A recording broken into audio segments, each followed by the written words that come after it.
सेहत के शोबे में जो बेसिक हेल्थ यूनिट्स हैं उन्हें गवर्नमेंट ऑफ बलूचिस्तान फ़ाल करने जा रही है, लेकिन कुछ ऐसे अज़ला भी हैं जहाँ पर जो इंफ्रास्ट्रक्चर है या जो तरीक़ाकार है उसमें हॉस्पिटल्स को फ़ाल करने के लिए गवर्नमेंट ऑफ बलूचिस्तान को पाकिस्तान आर्मी की भी मदद दरकार होगी। जहाँ पर पाकिस्तान आर्मी की मदद दरकार होगी वो ली जाएगी, जहाँ पर फ्रंटियर कोर की मदद दरकार होगी। लेकिन ये चंद अज़ला के लिए है जहाँ पर सिक्योरिटी की सिचुएशन या कोई ऐसी सूरत हाल है जहाँ पर हमें ज़रूरत होगी तो वो जो है दोबारा फ़ाल करने के लिए उनकी मदद लेकर ली जाएगी, इसकी मंजूरी दी गई है। इसके अलावा ज़राअत के शोबे में किसानों की मावनत के लिए ग्रीन ट्रैक्टर की जो स्कीम है वो सूबाई हुकूमत ने मंजूर की थी, जिसकी आज काबीना ने जो है मंजूरी दी है। इन ज़रूरी ट्रैक्टर्स को 50% सब्सिडी पर जो है किसानों को फ़राहम किया जाएगा। इसकी 50% रकम जो है गवर्नमेंट ऑफ बलूचिस्तान अदा करेगी और 50% जो है वो किसान अदा करेंगे।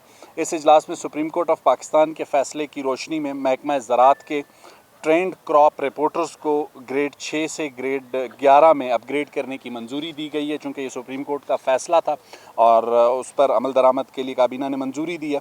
तवानाई के शोबे में हब और लसबेला में 150 किलोवाट के जो सोलर प्रोजेक्ट्स हैं उससे मुतल्लिक एक कमेटी कायम की गई है, जिसमें सेक्रेटरी ख़जाना और सेक्रेटरी एनर्जी शामिल होंगे। इस कमेटी का मकसद मंसूबे की फ़नी व माली जांच पड़ताल और उसकी तेज़ रफ्तार तकमील होगी और ये कमेटी अपनी काबीना को रिपोर्ट देगी, जिसके बाद इस फैसले पर अमल दरामद किया जाएगा। माशी इस्लाहत के हवाले से काबीना ने बलूचिस्तान मिनरल डेवलपमेंट फ़ंड के क़याम की मंजूरी दी है, जो सूबे के मादनी वसाइल को बेहतर अंदाज में इस्तेमाल में लाने में मदद देगा। इसी तरह Balochistan contribution pension scheme rules 2025 की भी मंजूरी दी गई है, जो सरकारी मुलाजमीन की रिटायरमेंट के बाद फलाह का नया बाब साबित होगा। और ये स्कीम जो है मौजूदा सूबाई हुकूमत ने इंट्रोड्यूस कराई और अब उसके रूल्स की मंजूरी दी गई है। डिजिटल तालीम के फ़रोग़ के लिए लैपटॉप पॉलिसी को मज़ीद मौसर व शफाफ बनाने का फ़ैसला किया गया है। इसी तरह महकमा स्पोर्ट्स एंड यूथ अफेयर्स समेत तमाम महकमों में जो खाली असामियाँ हैं उनकी भर्ती की मंजूरी दी गई है, ताकि नौजवानों के लिए रोज़गार के दरवाज़े खोले जा सकें। अमन व अमान के शोबे में काबीना ने कई इक़दामात की मंजूरी दी है, जिनमें कोलू में 2 नए पुलिस स्टेशन कायम किए जाएंगे। मांगी डैम के लिए जो इजाफी सिक्योरिटी है उसकी मंजूरी दी गई है। रखनी और बारखान में CTD के नए थाने कायम किए जा रहे हैं, जबकि लोरलाई और सिब्बी में CTD हदूद में रद्दोबदल की भी काबीना ने मंजूरी दी है। काबीना ने असला लाइसेंस रूल्स में तरामीम की भी मंजूरी दी है और कुछ सरकारी ऑफिसर्स को इसकी असला लाइसेंस की फ़ीस पे जिसे कहते हैं इस्तिस्ना हासिल था, जो कि काबीना ने अब ख़त्म कर दिया। अब सरकारी मुलाजमीन भी अपने असला लाइसेंस की जो है वो फ़ीस देंगे।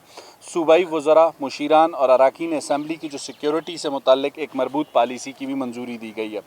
वफाकी हुकूमत की दरख्वास्त पर एक निजी मेडिकल इंस्टीट्यूट को लीज़ पर दी गई 20 एकड़ अराजी वापस ले ली गई है। और इसके अलावा काबीना ने Balochistan commission on state of women की चेयरपर्सन के तौर पर मोहतरमा किरण बलोच की तकर्री की भी मंजूरी दी है। तालीम के शोबे में एक अहम फ़ैसला करते हुए मकरान और केच बिलखुसूस आवारान के जो इंटरनीज़ टीचर्स थे उनकी एडजस्टमेंट की भी मंजूरी दी गई है। ये बेसिकली आवारान अर्थक्वेक के बाद कुछ टीचर्स को इंटर्न के तौर पर अपॉइंट किया गया था, उसके बाद उनका कॉन्ट्रैक्ट 2023 में ख़त्म हो गया था।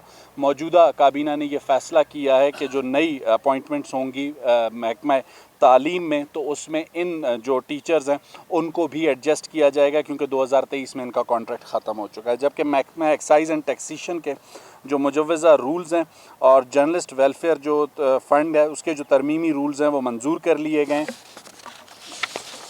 इसके अलावा काबीना ने ज़िला हब में विंदर के मकाम पर कैडेट कॉलेज के क़याम की मंजूरी दी है, जिससे इलाके में मयारी तालीम के जो मौक़े हैं वो मैसर आएंगे। ये तमाम फ़ैसले वज़ीर आला बलूचिस्तान मीर सरफराज बुगटी की क़यादत में एक अवाम दोस्त, शफ़ाफ़ और तरक्की याफ़्ता बलूचिस्तान की तश्कील के लिए अमली कोशिशों का हिस्सा है। हमारी हुकूमत इदारों को मजबूत करने, वसाइल की मुनसिफ़ाना तक़सीम और नौजवानों को बाइख्तियार बनाने के लिए मुसलसल इक़दामात कर रही है। आप सबके ताउन का बहुत बहुत शुक्रिया। कोई सवाल?